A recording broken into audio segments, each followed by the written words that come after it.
Hi guys, welcome back. आज मैं explain करने जा रही हूँ channel zero the dream door का फर्स्ट एपिसोड। तो एपिसोड के स्टार्टिंग में हम न्यूली मैरिड कपल टॉम और जिलेन को देखते हैं, जो कि टॉम के बचपन के घर में शिफ्ट हुए हैं। इसके बाद रात में वो खाना खा के बात कर रहे होते हैं, जहाँ उन्हें बेसमेंट से एक आवाज़ सुनाई देती है। जिसके बाद वो नीचे जाकर देखते हैं, वहाँ जिलेन को एक पुरानी फ़ोटो दिखती है, जो कि उन दोनों के बचपन का था। यहाँ हमें पता चलता है कि टॉम और जिलेन बचपन के दोस्त हैं। टॉम अब दीवार के पास जाता है, जहाँ से एक पग यानी एक वोडाफोन वाला कुत्ता निकलता है। वो उसका पीछा करते हुए ऊपर चले जाते हैं, जिसके बाद हम बेसमेंट से एक आवाज़ सुनते हैं और लाइट भी ब्लिंक होती है। सुबह जिलेन गार्डनिंग कर रही होती है, जहाँ वो इयान को देखती है, जो कि उनका पड़ोसी है। अब रात होती है, जहाँ टॉम, जिलेन और उनके दोस्त सब बैठकर बात कर रहे होते हैं। जहाँ टॉम उनसे कहता है कि जिलेन बचपन में एक क्लाउन की ड्राइंग बनाती थी, जिसका नाम था प्रिजल जैक। अब सुबह टॉम और जिलेन मार्केट गए होते हैं, जहां टॉम के साथ एक औरत रूडली बिहेव करती है, जिसे जिलेन देख लेती है। घर वापस आकर वो टॉम से उस लड़की के बारे में पूछती है, तो टॉम जवाब देता है कि उसका नाम सारा विंटर्स है, जो कि अपने पति के साथ खुश नहीं थी। जिलेन कुछ और सवाल करती है, जिसके जवाब में टॉम उसे कहता है कि मैं तुम्हारे डैड जैसा नहीं हूँ, अगर तुम्हें उससे कुछ पूछना है तो तुम उसे कॉल करके पूछ सकती हो। अब जिलेन के डैड के बारे में हम बाद में जानेंगे। उसके बाद हम रात को जिलेन सोते हुए थोड़ी अनकॉन्शियस होती हुई दिखती है, जिसके बाद उनके रूम का लैम्प भी ब्लिंक करता है। अगली सुबह जिलेन काम कर रही होती है, जहां टॉम उसे बेसमेंट से वहां आने के लिए बुलाता है। जब वो वहां जाती है तो स्टेयर्स के पास टॉम उसे रोक कर पूछता है कि क्या तुम्हें याद है कि नीचे कैसा दिखता था। तो जिलेन कहती है कि हाँ, बस एक दीवार थी। ये सुनने के बाद टॉम उसे नीचे लेकर आता है, जहाँ बेसमेंट के दीवार पे एक ब्लू कलर की डोर बनी हुई है, जो पहले की वहाँ नहीं था। टॉम उस डोर की फ़ोटो अपनी मॉम को भी सेंड करता है, जहां वो भी कहती हैं कि वहां पे पहले कोई डोर नहीं था। वो जेसन को भी बुलाते हैं, जिसका डोर देखने के बाद सेम रिएक्शन होता है। वो ये भी कहता है कि डोर भी ऐसा बना है जहां कोई स्क्रू या की होल भी नहीं दिख रहा, जिससे कि उसे खोला जा सके। फिर जेसन डोर को खोलने की बहुत कोशिश करता है, लेकिन जब वो नहीं खोल पाता, वो ऊपर जाकर अपने कार से शॉटगन लेकर आता है।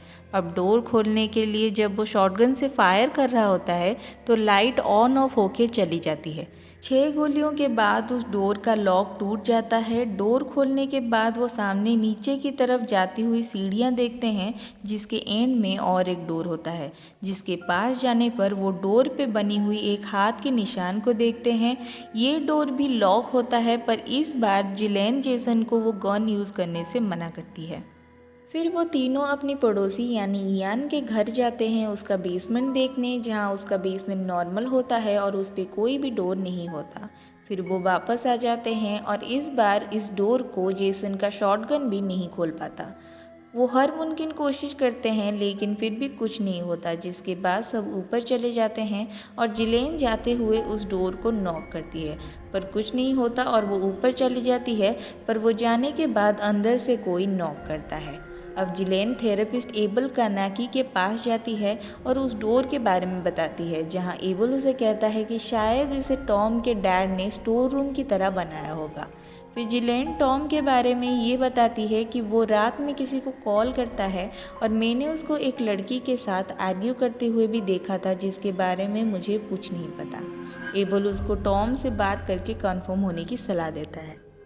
रात को जब जिलेन घर आती है तो टॉम कहीं जा रहा होता है। वो जिलेन को ये कहता है कि मैं अपने एक दोस्त के घर जा रहा हूँ, जिसके बाद टॉम चला जाता है, पर वो किसी औरत के घर में जाता है और ये जिलेन देख लेती है, क्योंकि वो उसका पीछा कर रही थी।